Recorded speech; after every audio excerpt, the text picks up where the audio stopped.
மதுரையில் மேலூர் பகுதியை சார்ந்த 50க்கும் மேற்பட்ட கிராமங்கள் கிட்டத்தட்ட 2 லட்சத்துக்கும் மேற்பட்டவர்கள் திரண்டு விட்டார்கள். இன்னும் 2 லட்சம் பேர் வந்து கொண்டிருக்கிறார்கள். எனவே உணர்வுக்கு மதிப்பளித்து தமிழ்நாடு அரசு கொள்கை பூர்வமாக இந்த அரிட்டாப்பட்டி பகுதியில் டங்ஸ்டன் சுரங்கம் அமைப்பதற்கு அனுமதி இல்லை என்று கடந்த சட்டமன்ற கூட்டத்தொடரில் தீர்மானம் நிறைவேற்றியிருக்கிறது. ஆனால் இவர்கள் பாதுகாக்கப்பட்ட மண்டல பகுதியாக அறிவித்த 2 கிராமங்களை தவிர்த்து மற்ற கிராமங்களில் அவர்கள் ஆய்வுக்கு மத்திய அரசு அனுமதித்திருக்கிறது. எனவே உடனடியாக தமிழ்நாடு அரசு இந்த அரிட்டாப்பட்டி உள்ளிட்ட 48 கிராமங்களை பாதுகாக்கப்பட்ட பல்பொருள் மேம்பாடு, பல்லுயிர் மேம்பாடு மற்றும்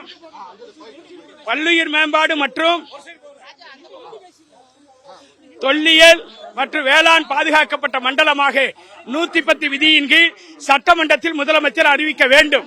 அதனை உடனடியாக அரசிதழில் வெளியிட அரசாணைகள் பிறப்பிக்க தமிழ்நாடு அரசு முன்வர வேண்டும் என்று நாங்கள் வலியுறுத்துகிறோம். இல்லை என்றால் இந்த போராட்டத்தை கட்டுப்படுத்த முடியாது. விவசாயிகள் அணிதிரண்டு விட்டார்கள். மண்ணை காப்பதற்கு உயிரை கொடுத்து மீட்டெடுப்போம் என்று புறப்பட்டு விட்டார்கள். மத்திய அரசை எதிர்கொள்வதற்கு தயாராக இருக்கிறார்கள். ஆனால் இந்த போராட்டத்தை முடிவுக்கு கொண்டு வர வேண்டிய மிகப்பெரிய பொறுப்பு தமிழ்நாடு அரசின் கையிலே இருக்கிறது.